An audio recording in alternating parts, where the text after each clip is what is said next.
If a police officer steps in front of you on a sidewalk and says, "Hey, hold up a second, do you have to stop?" Most people think that as long as they aren't doing anything wrong, they have to comply with every command an officer gives. But that one assumption, that feeling of being trapped, is exactly how people lose their freedom before they even know they're in trouble. Today, I'm going to show you why just being nice can sometimes be the most expensive mistake you'll ever make. Because by the end of this video, you'll realize that there is a very thin, invisible line between a friendly chat and a legal detention. And if you don't know where that line is, the law can't protect you. I want you to imagine you're walking home from a grocery store.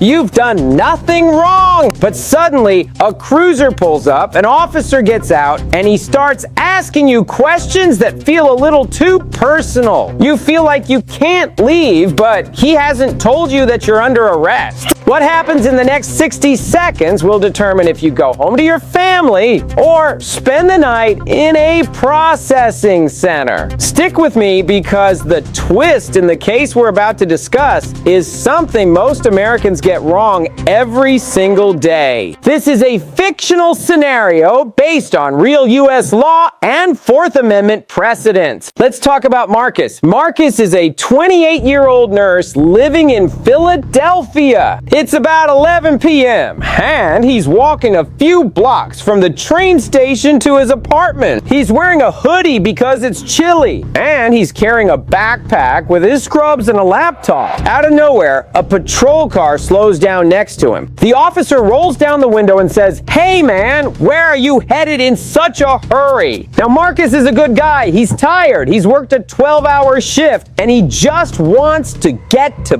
bed. He stops. He turns toward the officer. He thinks, if I just answer his questions, he'll see I'm not a threat and leave me alone. But that's where the trap starts to close. The officer gets out of the car. He asks Marcus for ID. He asks what's in the bag. Marcus, trying to be helpful, hands over his license and starts explaining. But then the officer notices Marcus is looking a little nervous. His hands are shaking a bit, not because he's guilty, but because he's a young man being interrogated in the dark by an armed stranger. The officer sees that nervousness and calls it reasonable suspicion. You see her. He tells Marcus to turn around and put his hands on the car. Let's pause the story right there and look at the legal reality. In the United States, the Fourth Amendment protects you against unreasonable searches and seizures. For an officer to legally stop you, which is a seizure of your person, they need something called reasonable suspicion. This isn't just a hunch or a feeling that you look shady. They have to point to specific, articulable facts that suggest criminal activity is afoot. This comes from the landmark 1968 case, Terry versus Ohio. Now, if the officer doesn't have that suspicion, he can still talk to you. Lawyers call this a consensual encounter, a CT. It's like a person on the street asking you for the time. You are technically free to leave. But here's the problem. Most people don't feel free to leave. And the law says that if a reasonable person would feel like they aren't allowed to walk away, that encounter has officially become a detention. By stopping and handing over his ID without asking any questions, Marcus accidentally turned a voluntary conversation into a legal interaction where the officer felt he had the upper hand. By the way, if you're finding this breakdown helpful, do me a huge favor and hit that like button. It tells the algorithm that this kind of legal education is important. It helps us reach more people who might need this information when it matters most. So back to Marcus. The officer starts patting him down. A Terry frisk. Fed, sir. He feels a hard object in Marcus's pocket. It's actually a heavy rechargeable battery pack for his phone, but the officer claims he thought it was a weapon or a brick of illegal substances. He reaches in, pulls it out, and then decides to search the rest of Marcus's backpack. Inside the bag, the officer finds a small container of prescription medication. The label is slightly torn, and the officer decides right then and there that Marcus is diverting drugs. Marcus is handcuffed and put in the back of the car. Now here is the twist. The key reveal that changed Marcus's life. When this went to a hearing, the officer testified that he stopped Marcus because he was walking fast in a high crime area while wearing a hoodie. The judge looked at the body cam footage. The judge ruled that walking fast is not a crime. Wearing a hoodie is not a crime. And being in a high crime area isn't enough to strip a citizen of their constitutional rights. Because the initial stop was illegal, meaning the officer had no real reasonable suspicion.